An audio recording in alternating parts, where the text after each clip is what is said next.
Hello hello hello বন্ধুরা, আশা করি সকলে ভালো আছো। আমি কিন্তু অনেক ভালো আছি। তো আজকের দিনটা আমি কিন্তু শুরু করছি খাওয়া দিয়ে। তো সারাদিন আমি কোথায় গেছি আর কতটা আনন্দ করেছি আর কত কিছু খেয়েছি সেইগুলো দেখানোর জন্য চলে এসেছি।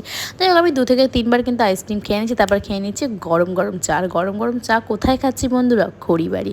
এই জায়গাটা আমার ভীষণ পছন্দের। যাই হোক, খড়িবাড়ি মানুষ তো চা খেতেই চায়, আমি তো জানি, কারণ আমি চাই খড়িবাড়ি চা খেতে।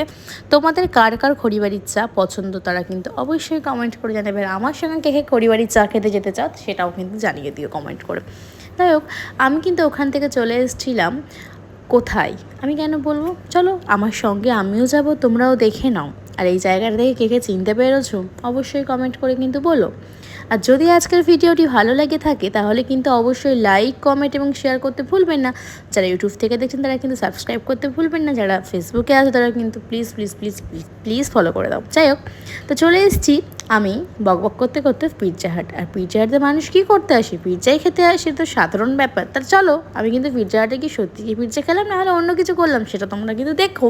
যাই হোক, তো আমি কিন্তু এত টাকার বিল করে ফেলেছি। আর বিল করার সঙ্গে সঙ্গে দেখো পিৎজার সঙ্গে কিন্তু আরও অনেক কিছু চলে এসছে। আর এখানে যে কটা খাবার আছে কার কোনটা পছন্দ অবশ্যই বলো। আমার তো সবগুলো খাবার বেশি ভালো লাগে। যাই হোক, খেয়ে কিন্তু ভীষণ ভালো লেগেছে, কারণ 1 মাস রোজা করার পর আমি কিন্তু বাইরে বার হয়েছি আর এইসবগুলো খাচ্ছি। দারুণ মজা হচ্ছে আমার। আর এদিকে উনিও খেয়ে নিচ্ছেন, যেহেতু উনি সুইট খেতে বেশি ভালোবাসে, মিষ্টি আমার তো মিষ্টি পছন্দ না, তাই ওকে দিয়ে ওটা পুরোপুরি খাওয়ালাম। তারপর চলে এসেছিলাম মোমো নিতে। Thank you, tata.